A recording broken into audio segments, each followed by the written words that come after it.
Tuloy-tuloy po tayo ngayon kapatid at sa mga narito, sa mga nasa bahay, nakikinig at nanonood, yon isama po natin ang buong pamilya para po talagang kahit nasa bahay po tayo ay tuloy-tuloy din po ang ating pakikinig ng salita ng Diyos.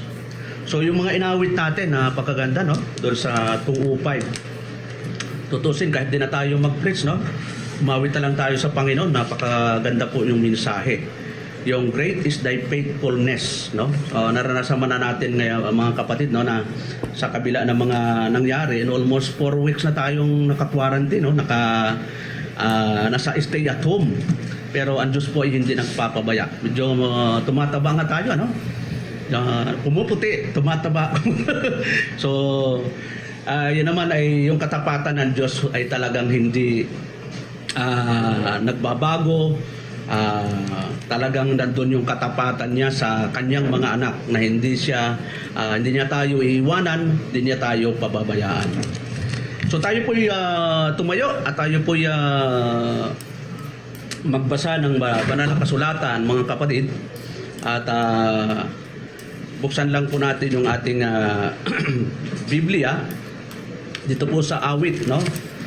At ito po yung ating scripture reading ngayong umaga dito po sa Psalms chapter 23. Yun, para sa mga nasa bahay po, buksan po natin ang ating mga Biblia po para po sa scripture reading at sabay-sabay po nating basahin itong buong chapter. Yan, hanggang verse 6 lang naman po yan.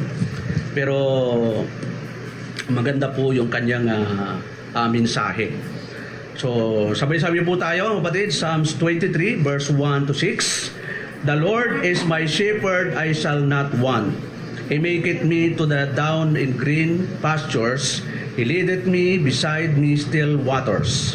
He restoreth my soul. He leadeth me in the paths of righteousness for his name's sake. Yeah, though I walk through the valley of the shadow of death, I will fear no evil, for thou art with me, thy rod and thy staff, they comfort me. Thou preparest a table before me, and the presence of my enemies, thou altest me, head with oil, my cup runneth over. Surely goodness and mercy shall follow me all the days of my life, and I will dwell in the house of the Lord forever. So tayo po yung manalangin. Ama, makapangyarihan sa lahat sa oras na ito, kami po ay lubos na nagpapasalamat muli sa iyong biyaya, sa iyong pag-iingat po sa bawat isa sa amin, na in spite marami kaming naranasan sa aming buhay, ay kayo po hindi po nagpapabaya sa amin. Salamat o Diyos sa lahat ng mga tao na ino-instrumento mo upang ang mga anak mo, Diyos, ay makasurvive sa ganitong mga panahon. Alam namin o Diyos na kayo po ang nagbigay ng mga pagpapalang material, bukod sa buhay na ibinigay mo sa amin eternal, ay kayo rin po ang nagbigay sa mga material na aming pangangailangan sa ganitong sitwasyon. Salamat o Diyos at sa mga kapatid namin na nasa nakikinig ngayon, ay kayo po ang magpala sa bawat isa sa amin, nasaan man dako sila, ay alam namin o Diyos na kayo po ang nakakaalam ng buhay ng bawat isa po sa amin. Alam namin o Diyos na nababatid nyo ang lahat ng mga hinahaka namin, iniisip at mga ginagawa sa aming mga buhay. Nawa po Diyos ay kayo po ang magpala sa pakikinig ng aming mga salita mo, na nawa ito'y magsilbing kalakasan ng aming espiritual, kalaguan at pag-asa o sa gitna ng aming kinakaharap na problema. Salamat o Diyos sa umagang ito, at lahat po na ito'y dinadalangin namin sa pangalan ni Jesus. Amen. Okay po, so tayo mga kapuna kapatid, at yun, ang ating pag-uusapan ngayon ay yun, napakaganda po yung ating pag-usapan tungkol po sa mga bagay na attributes ng ating Diyos, sapagkat siyempre nagtatanong tayo, alam ba ng Diyos yung ating kondisyon? Alam ba ng Diyos na tayo'y nangangailangan? Alam ba ng Diyos na tayo'y nagpipray o nanalangin sa Kanya para tayo iligtas sa mga kasakunaan So, tingnan po natin sa banal na kasulatan para tayo po ay magkaroon ng kaalaman at lalo nating ma-appreciate na ang Diyos po ay makapangyarihan sa lahat. Na yung kanyang attributes bilang Diyos ay talagang makikita po natin na bilang tayo po yung mga anak niya ay dapat talagang ibigay natin yung reverence sa kanya, yung bilang siya po yung Diyos na makapangyarihan sa lahat. So, ang pag-uusapan natin ngayong umaga ay yung omniscience ng Panginoon, omniscience of God. Pag sinabing omniscience of God, ibig sabihin ay simple means that God knew all things, past, present, and future. So, yun ang ibig sabihin ng omniscience. Yung pagiging makapangyarihan ng Diyos at alam niya lahat ng detalye ng buhay natin, past, present, and future, no? So, ganun kapangyarihan ng Diyos sa atin. Ang naalala lang natin, yung ating past, no? Minsan, di pa detalyado. Pero sa Diyos po, lahat po ay alam niya. Past, present, and future. Lahat ng pangyayari dito sa mundo. So, buksan po natin ating mga Biblia dito po sa Psalms, no? At maganda po na tayo po, kahit nasa bahay po tayo, yung mga nakikinig ngayon, nanonood, ay mag-participate din po kayo, no? May Bible kayo, kahit ito ay nasa Biblia o nasa cellphone. So, buklatin po natin ang ating mga Biblia dito po sa Psalms 139 verse 6, no? At tingnan po natin yung sinasabi ng Psalms 139 para lalo nating ma-appreciate at makilala ang pagiging omniscience ng ating Diyos na makapangyarihan sa lahat. So, simulan po natin sa verse 6. So, sabi po doon sa verse 6, to him that stretched out the earth above the waters, for his mercy endureth forever. Yon. So talagang maganda po yung sinasabi ng sumulat, yung kanyang biyaya ay magpasawalang hanggan. So sabi doon, to him that made great lights, for his mercy endureth forever. Yon, magpasawalang hanggan yung habag ng Diyos. So tindanin po natin John 21, so parang teksto po natin ito. Basahin lang po natin yung mga teksto na ating papag-aralan ngayon. John chapter 21 verse 17. Tingnan po natin yung nakalagay po doon, mga kapatid. Verse 17, ang sabi po doon, he saith unto him the third time, Simon, son of Jonas, lovest thou me? Peter was grieved because he said unto him the third, lovest thou? And he said unto him, Lord, thou knowest all things. Thou knowest that I love thee. Jesus unto him, feed my sheep. So sabi ng ating dito, sabi doon ni Peter, at nalalaman niya na nalalaman mo ang lahat ng bagay. Yon, sabi ni Simon, son of Jonas, lovest thou? Peter was grieved because he said unto him the third time, and he said unto him, Lord, thou knowest all things. So nalalaman ng Panginoon yung lahat ng bagay. So isa pong attributes ng Diyos, mga kapatid, yung lahat ng bagay. So sa panahon ni Peter, alam niya, no? At nakakita natin yung pagkatawag ng Diyos sa kanya, na alam ng Diyos kung nasaan si Peter. Yon, pati kung nasaan siya nandun. So yun,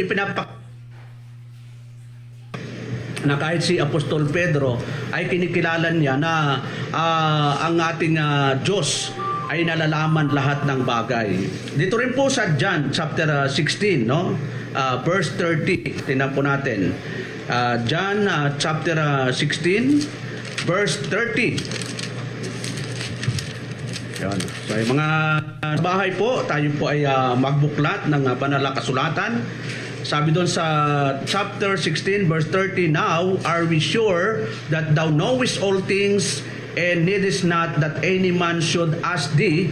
By this we believe that thou camest forth from God. Yun. So, doon po, no, makita natin na sabi ng talata, now are we sure that thou knowest all things, and needest not that any man should ask. So wala na nga pwedeng i-question, no? Dahil nalalaman po talaga ng Diyos ang lahat ng bagay. Yung Diyos natin, talagang walang pwedeng ilihim sa Kanya, mga kapatid, no? So, sabi doon, thus we are assured that God knows all about us in the very details of our lives. Yun. So lahat ng detalye ng ating buhay, alam niyan Diyos, no? Walang pwedeng ilihim. Yun. Kung ilan yung naging kaibigan mo, ilan yung kung saan ka galing, lang mo,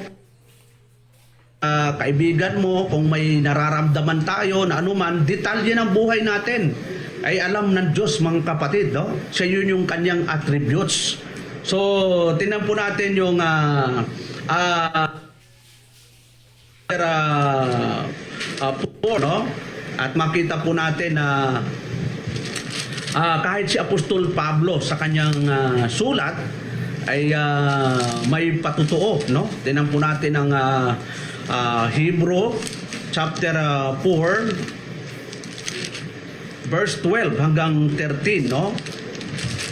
Tingnan natin yung sabi po ng ating kapatid na Pablo, for the word of God is quick and powerful and sharper than any two-edged sword, piercing even to the dividing asunder of soul and spirit, and of the joints and marrow, and is discerner of the thoughts and intents of the heart. Yon. So doon pa lang sa verse 12, mga kapatid. So siyempre yung word of God na tinutukoy doon ay hindi po written word, no? Ito po ay sa Greek ay logos, o ibig sabihin ay living word na tumutukoy po sa ating Panginoong Jesucristo. Ang sabi po doon ay the word of God is quick and powerful, no? Makapangyarihan, and sharper than any two-edged sword, piercing even to the dividing asunder of soul and spirit, and the joints and marrow, discerner, no? Discerner of the thoughts and intents of the heart. Yung discerner ay paano ma-discern yung no, kung yun yung mismong written word. Ito ay tumutukoy po doon sa living word na it pertains to our Lord Jesus Christ. So yan, isa pong topic yan na tawag dyan ay pag-aaral about between the written word and the living word. Pero tingnan po natin sa verse 13, ano po yung sabi sa verse 13? Neither is there any creature that is not manifest in His sight, but all things are naked and open unto the eyes of Him with no? So, walang makapagtatago, lahat ay hayag sa Diyos. Sabi doon, any creature that is not manifest in His sight, that is not manifested in His sight. Walang mga anilika na makapagtatago sa Kanya. But all things are naked and open unto the eyes of Him with whom we have to do. So, kung talagang nandun yung ating pananampalataya sa Diyos, pagkikilala sa Kanya na ang Diyos pala ay talagang makapangyarihan sa lahat at nababatid niya lahat ng bagay, detalye ng buhay natin. Yun, yung alam ba ng Diyos na magkakaroon ng COVID-19? Yun, alam mo ng Diyos yun, no? Alam ba ng Diyos kung ilan yung mamamatay sa COVID-19? Alam mo ng Diyos. Alam ba ng Diyos kung ilan yung maaapektuhan sa COVID-19? Alam mo ng Diyos yun. Yun. Hindi nalilingid do sa Kanya yon. Alam ba ng Diyos kung ilang bansa ang maapektuhan? May mga bansa hindi pa naapektuhan ng COVID-19, mga kapatid, di ba? Yon. At may mga lugar pa dito sa Cavite na wala pang COVID-19. Yon. Hindi pa apektado doon nga sa amin sa probinsya, sa Mindoro. Yung mismong bayan namin, zero talaga. Yon, sa bayan ng Pula. Yon, na-interview nga yung mayor doon eh. Zero talaga. Kasi hindi pa nagla-lockdown ang Manila, ang Sinsian. Nag-lockdown na sila. Yung ibig sabihin, yung pre-rebenta nila yung pagpasok nung mga papasok sa kanila. Kasi talagang malit lang naman bayan yon, pero siyempre kahit malit kung hindi ka nagprebenta ng ganon, baka maubos, kaunti na nga yung tao doon. So ang ginawa ng mayor, yung galing doon sa isang bayan, talagang sinarado na talaga totally. Ang makakalabas lang, pwedeng makalabas yung mga tao doon, bibili lang, pero yung papasok na ibang mga bayan, hindi na makakapasok. So alam ba ng Diyos yun kung gano'n ang mangyayari? Alam po ng Diyos yun. Bilang siya po ay makapangyarihan sa lahat. Yun. Alam ba ng Diyos na mag-i-stay at home tayo, mga kapatid? Alam ba ng Diyos kung sino mga pasaway at sinabing stay at home, kung saan magala, nagsasabog, ano pa yung ginagawa ng mga tao ngayon sa oras ng quarantine? Yun, nagsasyabo. Yung tinanggap sa DSW na 6,000 ay pinambili, pinangsugal. So alam po ng Diyos yun. Hindi po nalilingid sa Diyos na makapangyarihan sa lahat yun. Alam ba ng Diyos na naghihintay ka ng 6,000, 8,000? Alam Diyos yun. Alam ng Diyos yun. Alam ng Diyos na bawat tumutunog na sasakyan ay tumutunghay ka at akala mo ay may dalang relief goods. Alam ng Diyos yun, mga kapatid. Yun. Lahat naman tayo umaasa. Pero yung mga ganong bagay, hindi nalilingid sa Diyos. At alam natin na siya po yung makapangyarihan sa lahat. So, the foreknowledge of God assure us concerning the security of the physical universe. Yon. So, yung security na talagang nasa kamay po ng Diyos yung mundong ito. Wala ko sa sino man. Nasa kamay po ng Diyos. Tingnan po natin sa Hebrew, no? Hebrew pa rin po. Tingnan po natin yung Hebrew chapter 1 verse 3. Yon, tsaga lang po tayo sa mga nakikinig. Pwede tayong magbuklat ng Biblia, mga kapatid. Hebrew chapter 1 verse 3, sabi doon, who being the brightness of His glory and the express image of His person, and upholding all things by the word of His power, when He had by Himself purged our sin, sat down on the right hand of the Majesty on high. Yon. So napakagandang verse na yon, no? Sabi doon, in upholding all things by the word of His power. Yon, sa kanyang kapangyarihan. So pag walang kapangyarihang nagumahawak dito sa mundong ito, ay saan kaya pupulutin ito? Kung walang kapangyarihang humahawak sa lahat ng nakikita natin, halimbawa yung araw, pag walang nagpokontrol dyan, mga kapatid, ay pwedeng bumagsak yan dito sa mundo. At lahat po tayo ay mapugnaw. Pero alam natin na sa kapangyarihan ng Diyos, siya po ay nakontrolado nyo lahat ng bagay. So, God's foreknowledge assure us of God's providential blessings in what share in our lives. Yun maganda doon, mga kapatid, no? Sa mga nangyayari, mayroon tinatawag na God's providential blessing na ibinibigay, lalo na po sa mga elect, sa mga anak niya, sa mga chosen people. May nabalitaan na ba kayo na elect na nagutom sa panahong ito? Yun. May nabalitaan ba kayo na dito sa Belmont na ang Primitive Baptist na yun ay gutom? Minsan umiikot ako, mga kapatid. Kasi obligasyon ko rin umikot. Kamusta Brad? Kamusta kahit sa Facebook? Ito po pastor, okay naman po. Nakakasurvive po naman. At kahit ibang kapatiran natin sa Cagayan, sa Isabela, sa kung saan-saan kinakamusta ko po sila. Talagang God, talagang ang Diyos po ay mapagpala na hindi niya pinababayaan yung mga anak niya. At yun po yung God's foreknowledge assure us of God's providential blessings and what's care in our lives. Yun, tingnan po natin yung Matthew, no? Matthew chapter 6. Yun, so Matthew chapter 6 na yun, i-read ko na po ito, mga kapatid, no? At nung mga nakaraang linggo, nung first day at first Sunday o unang Sunday ng lockdown. Yon, first, sabi po doon sa 29, at simulan natin sa verse 25. Take no thoughts of your life, what you shall eat or what you shall drink, nor yet for your body, what you should put on. Is not the life more than meat, and the body than raiment? Behold the fowls of the air, for they sow not, neither do they reap, nor gather into barns, yet your heavenly Father feedeth them. Are you not much better than they? Yon, sabi ng ating Panginoon, ng ating Panginoon Jesucristo sa kanyang mga disciples. Kung daw yung mga ano sa Tagalog yung fowls, yung mga ibon, no? Yon. Sa kalangitan, hindi raw sila nagtatanim, hindi rin sila umaani, nag-iipon sa ipunan. Pero, ano sabi ng talata? Yet, your heavenly Father feedeth them. Yon. Tapos, nandun yung patanong, are you not much better than they? Yon. Di ba kayo higit pa sa kanila? So tayo po bilang mga anak ng Diyos, alam mo ng Diyos yung pangangailangan natin mga kapatid. Alam niya yung mga pangangailangan ng kanyang mga tupa.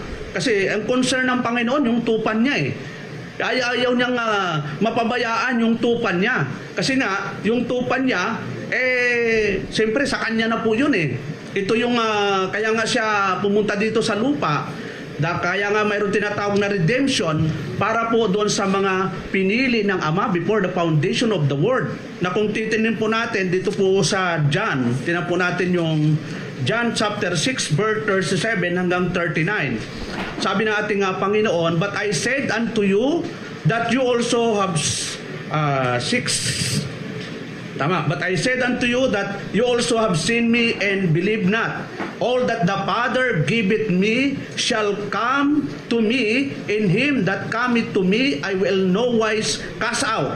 For I came down from heaven, not to do my own will, but the will of him that sent me. Sa verse 39, mga kapatid. And this is the Father's will, which he has sent me, that of all which he had given me, I should lose nothing, but should raise it up against at the last day. Yun, di ba?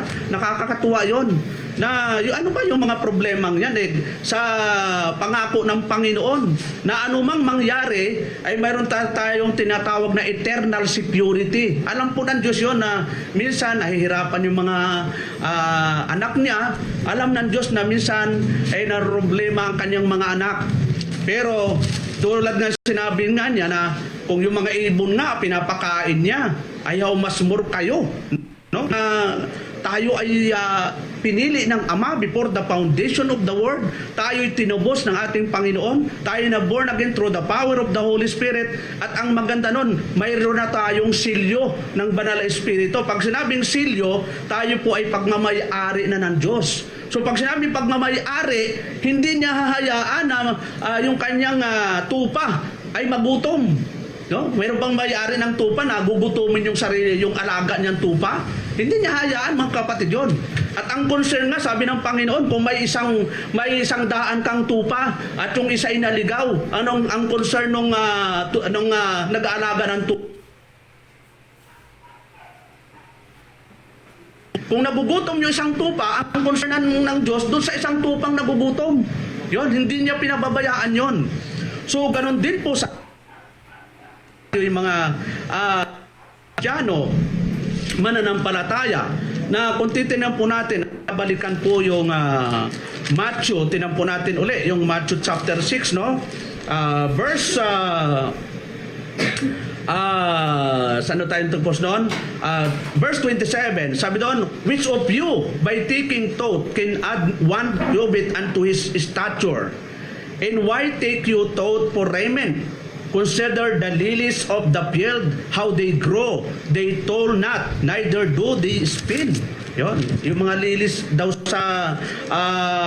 sa parang, paano daw sila lumalaki?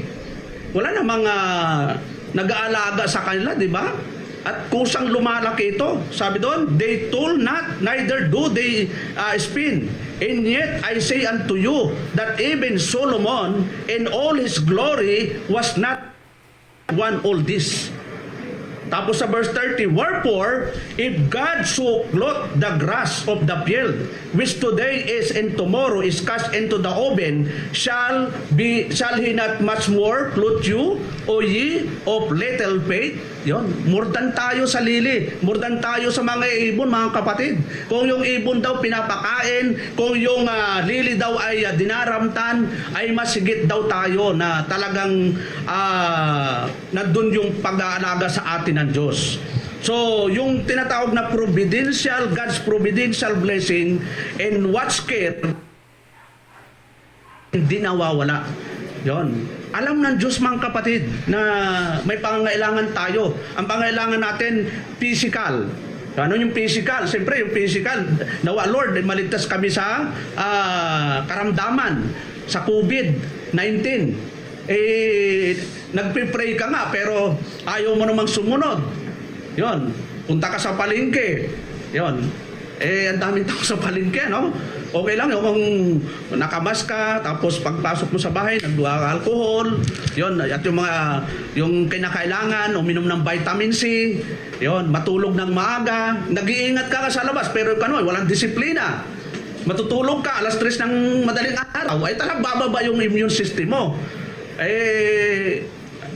Ano nga mangyayari sa katawan mo? Physical, so kailangan alagaan po natin. Yun, yung financial natin, siyempre, lahat po tayo apektado. Wala naman tayong trabaho. Kahit yung mga may kaya ngayon, di ba? Talagang pare-parehas. Kumbaga, equal.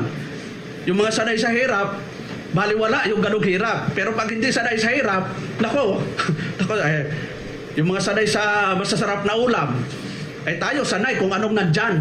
Salamat at sinanay na tayo ng Diyos. Ako maliit pa lang, nasanay na ako sa hirap At hanggang ngayon, sanay na ako. Ngayon, sinasanay ulit tayo. No, kumbaga, balik na lang tayo sa mga natural. So, ano ba, mga kapatid? Doon sabi doon, God's foreknowledge is an assures for us of our salvation that God's promises to will be fulfilled. Yon. Nag-a-assure ito, mga kapatid, yung foreknowledge ng Panginoon, yung kanyang pagkaalam na assurance for us of our salvation. Siyempre, yung salvation ay assure na po tayo doon. Kaya nga pag pinag-aralan po natin yung 5 phases of salvation, eternally, ay tayo po ay pinili ng Ama before the foundation of the world. Yun, legally, na tayo po ay na-redeem ng ating Panginoong Hesukristo. No? Vitally, tayo po ay na-born again through the power of the Holy Spirit. Practically, yun po yung participation natin pagdating sa tinatawag na temporal salvation, pagdating po dito sa lupa habang tayo buhay pa dito. Kaya ginagamit yung salita ng Diyos for discipleship, for conversion. At glorification, ito po yung hiniintay natin, the blessed hope. Ano yung blessed hope? Kung titingnan po natin ang Titus chapter 2 verse 13, tingnan po natin yung sulat po ni Apostol Pablo kay Tito, no? Ano po yung sabi ni Apostol Pablo kay Tito? Titus chapter 2 verse 13, looking for that blessed hope and the glorious appearing of the great God and our Savior Jesus Christ. So ito yung pinakaasam natin, mga kapatid. Ito yung nagbibigay lakas sa atin na kung bakit nakakayanan natin ang mga problema, mga dalahin sa buhay, kasi ito yung reason na mayroon tayong blessed hope.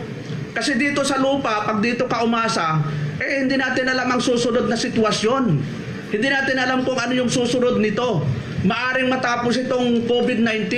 Di ba naalala nyo, nagkaroon ng SARS, natapos ho. Ano po yung sumunod sa SARS? Nagkaroon ng Ebola. Ebola ba yun, Brad? Yun, galing Africa. Ngayon sunod ng Ebola, itong COVID-19, matatapos din ito. Hindi natin alam kung anong kasunod nito. Pero kahit ano pa yung mga kasunod niyan, ano man ang mangyari, may blessed hope na sinasabi ng Biblia. Yun yung nagbibigay sa atin ng enjoyment na ano man ang mangyari, at eternally secure naman tayo. Kaya huwag tayong mangamba, huwag tayong matakot na baka ganito ang mangyari. So bilang Kristiyano, dapat mataas yung ating pananampalataya sa Diyos na yung ibinibigay na pag-asa ng salita ng Diyos ay kailangang panghawakan natin. Yung katulad niyan, pag pinag-aralan po natin yung second coming, so ano pa yung mangyayari sa second coming? Kahit tinalang po natin kung anong mga mangyayari, no? Ito, pahapyaw lang natin para medyo magkaroon pa tayo ng kalakasang espiritual sa atin na pagdating ng glorification, yung tinatawag na final phase ng kaligtasan, nandun na po, no? Yung iba kasi talagang masyadong dinidibdib yung mga sitwasyon. So, ano po yung sabi ni Apostol Pablo dito sa 1 Corinthians chapter 15 verse 52? Ano po yung sabi doon? In a moment, in that twinkling of an eye, at the last trump, for the trumpet shall sound, and the dead shall be raised up incorruptible, and we shall be changed. For this corruptible must put on incorruption, and this immortal must put on immortality. Yon, sweetan mo, no? Tayong mga pinili, mga tinubos, at mga anak niya, ay pagdating ng panahon ay babaguhin yung katawang lupa at bibigyan tayo ng katawang maluwalhati o yung tinatawag na glorified body. So, yan po, magkakaroon talaga ikaw ng enjoyment na maglingkod sa Panginoon. Magkakaroon ka talaga ng kasiyahan na ibigay yung 100% na paglilingkod sa Diyos ng walang reservation. Kung baga sa Ephesian Church, ang hinahanap ng Diyos yung deep devotion na makapaglingkod. Tandaan po natin yung Ephesian Church, sumusunod sila. Pero yung deep devotion ng pagsunod, wala po sa kanila, mga kapatid, no? Kaya ay nahanap ng Panginoon sa kanila. Tingnan po natin yung Book of Revelation chapter 2. No, para mayroon lang tayong kaunting background about the seven churches. Isa po ito sa mga seven churches of Asia na sinulatan po ni John the Beloved at through the revelation of God sa kanya. Ano po yung sabi ng simulan natin sa verse 1, no? Sabi doon, unto the angel of the church of Ephesus write these things, saith he that holdeth the seven stars in his right hand, who walketh in the midst of the seven golden candlesticks. I know their works. Yon, nalalaman ba ng Diyos yung ginagawa ng iglesia sa Efeso? Sabi ng Panginoon, I know thy works and thy labor. Yon, sinabing labor, yung pagpapakil nila sa ministeryo. Alam ng Diyos yon, mga kapatid. And thy patience, and how thou canst not bear them which are evil. And thou hast tried them which say they are apostles and are not, and hast found them liars. Alam mo yon, matindi sila sa pagsala ng mga mangangaral. Yung mga dumating na apostles, talagang inaano nila kung ito'y totoong mangangaral ito. Ganun ho sila. Tapos sa verse 3, and has borne and has patient, and for my name's sake has labored and has not paid. Ito yung katangian ng iglesia sa Efeso, mga kapatid. Na katangian talagang dapat taglayin din natin, no? Dapat taglayin po natin yung katangian nitong iglesia sa Efeso. Pero mapapansin po natin sa verse 4, yon. Sa kabila ng katangian nila na taglay, mayroong comment ang ating Panginoon sa kanila. Ano yung comment? Nevertheless, I have somewhat against thee, because thou hast left thy first love. So nawala na yung first love, yung deep devotion ng kanilang paglilingkod sa Panginoon. Kumbaga dati talaga napakainit. Nung tumagal, okay, kahit nang nangyari, naging parang ano na lang, parang walang makakaiba sa mga relihiyon. Ako, primitive ako. Ang doktrina ko ay grace. Naniniwala kami sa doctrine of grace. Wala kaming instrumento. Hindi kami naniniwala sa preacher na hindi lalaki. Hindi kami naniniwala sa Universal Church. So, ang dami mong pinanindigan. Pero alam mo ba yun na may kulang po doon? Ang sa anong kulang ng sabi ni ng Panginoon, nevertheless, I have somewhat against thee because thou hast left thy first love. So pag sinabing first love, nandun yung init, nandun yung deep devotion, nandun yung dedication mo, nandun yung talaga yung isip mo, puso mo, buong pagkatao mo pagdating sa paglilingkod sa Diyos, mga kapatid. Yung wala kang reservation, ako, teka muna, maglilingkod ba ako o hindi? Yun. Magbabasa ba ako ng Bible o hindi? Nanalangin ba ako o hindi? Yun, mayroon kang reservation. Dapat wala, mga kapatid. Kasi minsan lang po tayo mabuhay sa mundong ito. At ganoon din naman ang gagawin natin sa langit, doon sa ating pupuntahan. Ang gagawin natin doon ay magpuri sa Diyos. So, practicein na po natin dito sa mundong ito. Kumbaga, itong iglesyang ito na tinawag pong, ang tawag po dito ng Biblia, tinan po natin yung 1 Timothy chapter 3 verse 15, no? Ano po yung sabi ni Apostol Pablo sa verse 15? 1 Timothy 3:15, but if I tarry long, that thou mayest know how thou oughtest to behave thyself in the house of God. Yon, ang tawag niya ni Apostol Pablo sa iglesia, house of God. So hindi ito literal na bahay na katulad dito. Mga tao po ito, mga kapatid, na mga pinili, mga tinubos at mga na born again through the power of the Holy Spirit, na bautismuhan. Kasi nadagdag na po ito, nasa iglesia na po ito eh.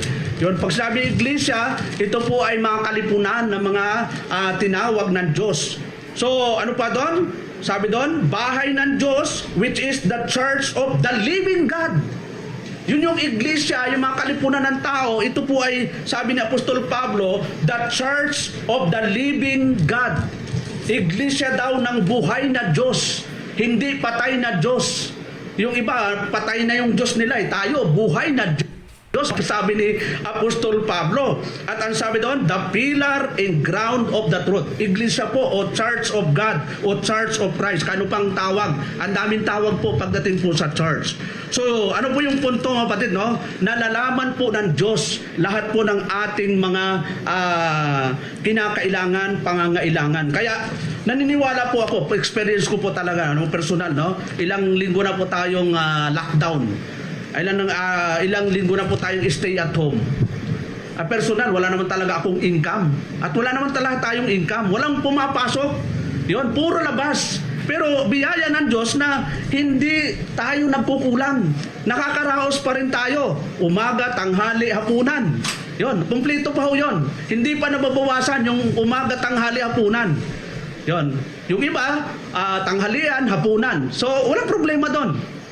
Tanghali ka na lang magising para matulog ka ng mga alas 10, para magising ka alas 10 na rin. 12 hours ang tulog mo. Pagdating alas 10, magluluto ka, isang oras ang luto mo, edi alas 11 na.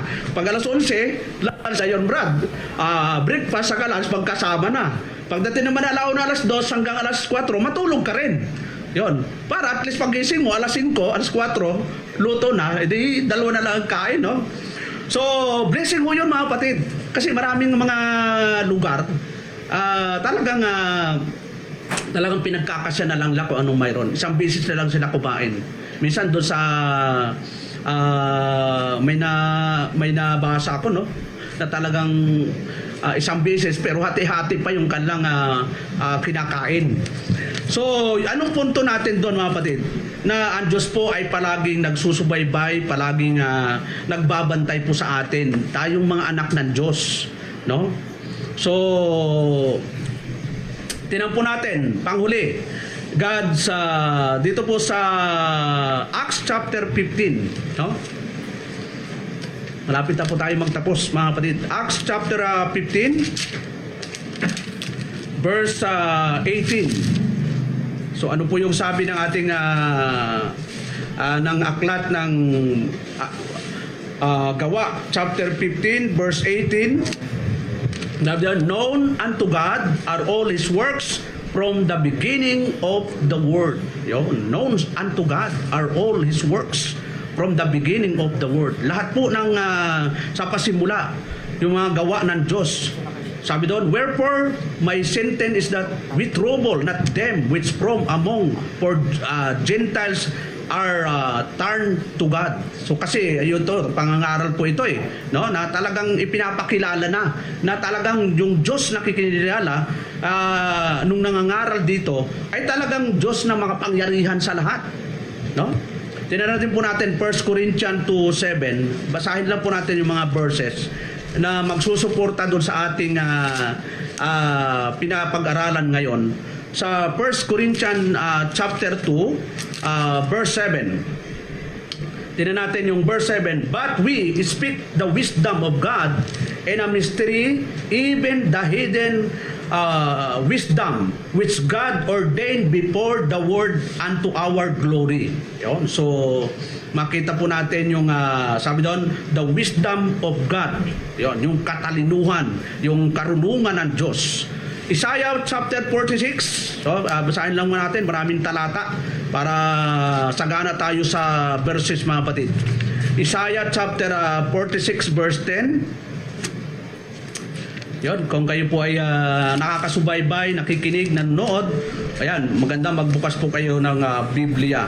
So, ang sabi po sa verse 10, declaring the end from the beginning and from ancient times the things that are not yet done, saying, my counsel shall stand, and I will do all my pleasure. Yan, ganun po yung ating Diyos na makapangyarihan sa lahat. Talagang ginagawa niya yung kanyang maibigan, hindi yung maibigan ng tao. Minsan, pag ginusto natin, Lord, gusto kong payapa ang mundo. Gusto ba ng lahat ng tao payapa ang mundo? Gusto ng Diyos. Gusto ng tao. Gusto ng tao payapa ang mundo. Pero pag gusto ng Diyos na paguluhin yan,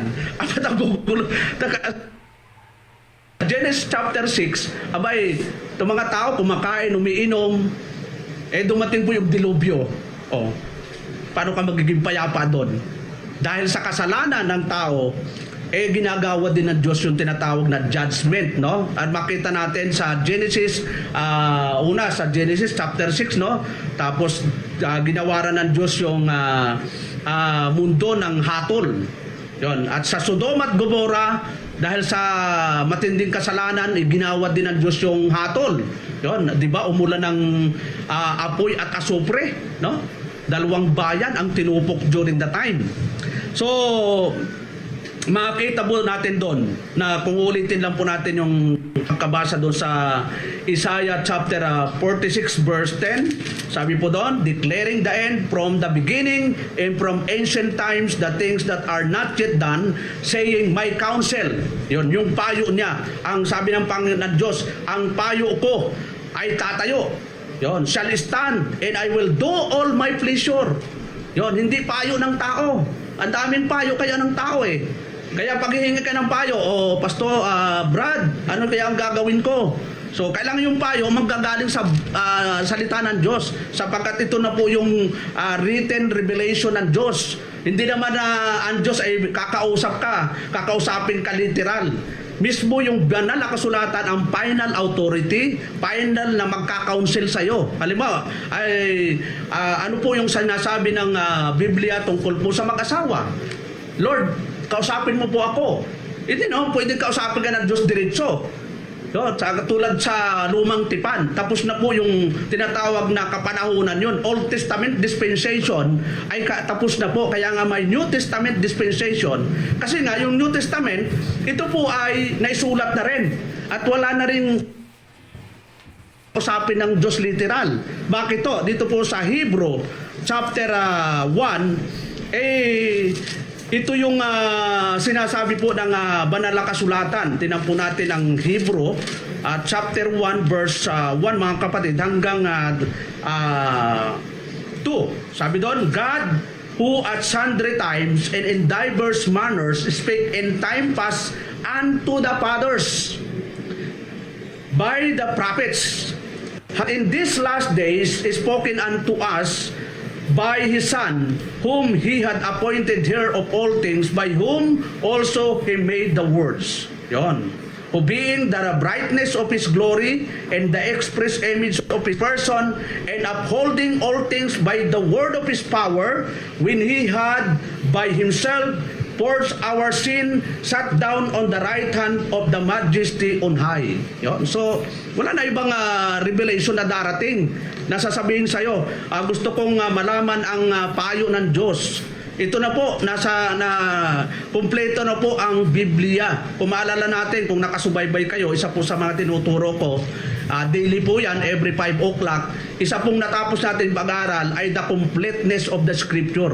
Kumpleto na po ito. Wala na po tayong hahanapin po sa banal na kasulatan. Kumpletong-kumpleto na po, no?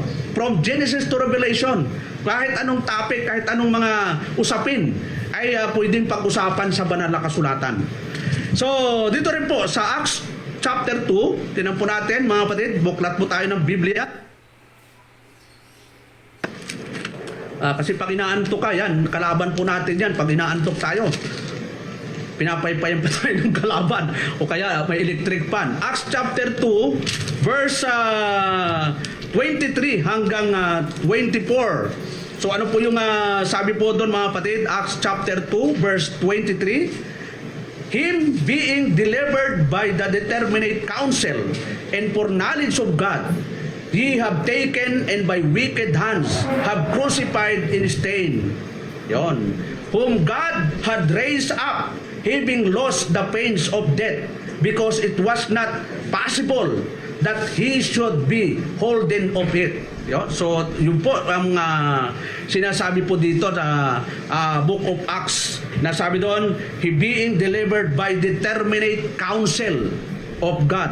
Yon. Counsel, payo ng Diyos. Maganda pa talaga pag payo ng Diyos mga kapatid eh. Talagang mapapabuti tayo. Pag sinunod natin yung payo ng Diyos na nakasulat na po sa banal na kasulatan, mapapabuti po talaga tayo eh. Kasi di naman magtuturo ang banal na kasulatan ng ikakasama natin eh. Puro ikabubuti. Minsan napapasama lang tayo dahil ayaw nating sundin ang kalooban ng Diyos. Dito rin po sa Acts chapter 4, no? Verse 27 hanggang 28. Ano po yung sabi ng talata? 27 hanggang 28. Or of a truth against thy holy child Jesus, whom thou tama, no? For of a truth against thy holy child Jesus, whom thou hast anointed, both Herod and Pontius Pilate, with the Gentiles and the people of Israel were gathered together, for to do whatsoever thy hand and thy counsel determinate before to be done. Yun. So lahat ng ginagawa, nangyayari, sabi doon, thy counsel determine yon, before to be done. Yon, nalalaman po ng Diyos yon, yung mga ginagawa natin bago pa gawin. Lahat ng nangyayari dito sa mundo ay alam na ng Diyos yon. Yung ganito, gagawin mo bukas, alam na ng Diyos yon mga kapatid. Ganun yung kanyang kaalaman, yung kanyang kapangyarihan.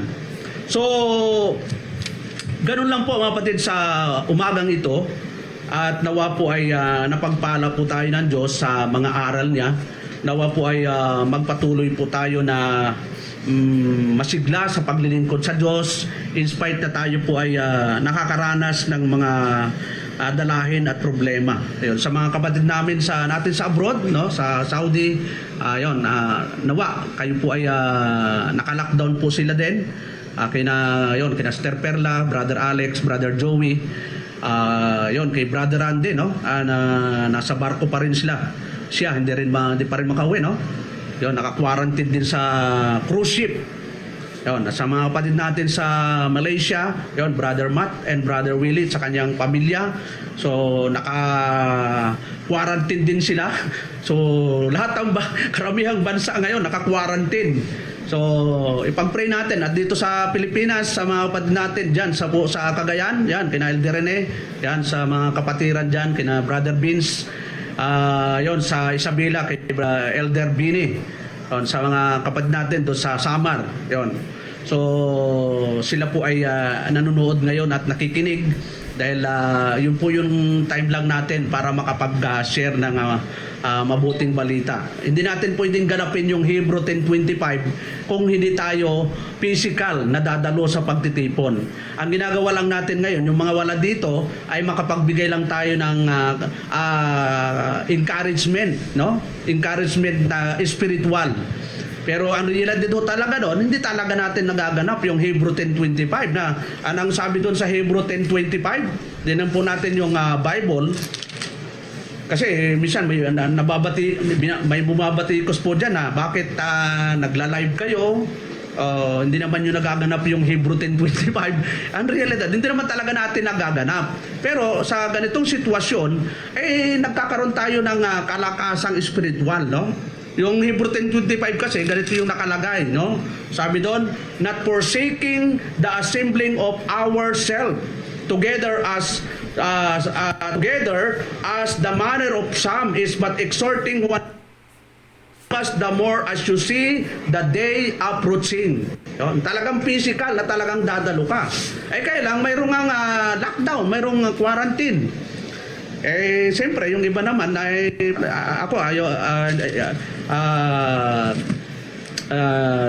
sa ganitong sitwasyon, ini-extend natin yung mga pangangaral, hindi doon sa mga hindi Kristiyano, mga anak na ng Diyos, na wala man sila dito, at least nakakarinig sila ng pangangaral. So, yun po mga kapatid sa umagang ito, at tawa po ay magpatuloy lang po tayo in spite na tayo po ay kakaharap sa mga itong sitwasyon. At nawa po matapos na po itong quarantine na ito sa darating na katapusan, ilang araw na po yan. Kung bibilangin po natin, 1, 2, 3, 4, 5, 6, 7, 8, 9, 10, 11. 11 days na lang po. At nawa po yung 11 days na yun ay totoo na maalis na po yung quarantine kasi apektado po talaga lahat tayo. Kung ano po yung kalooban ng Diyos at ano ma-extend man, yun po yung pinag-aralan natin na ang Diyos po ay hindi niya tayo pababayaan, hindi niya tayo iiwanan. Okay po, so siguro tayo po yung mawit. Amyan, mapaawit ka muna.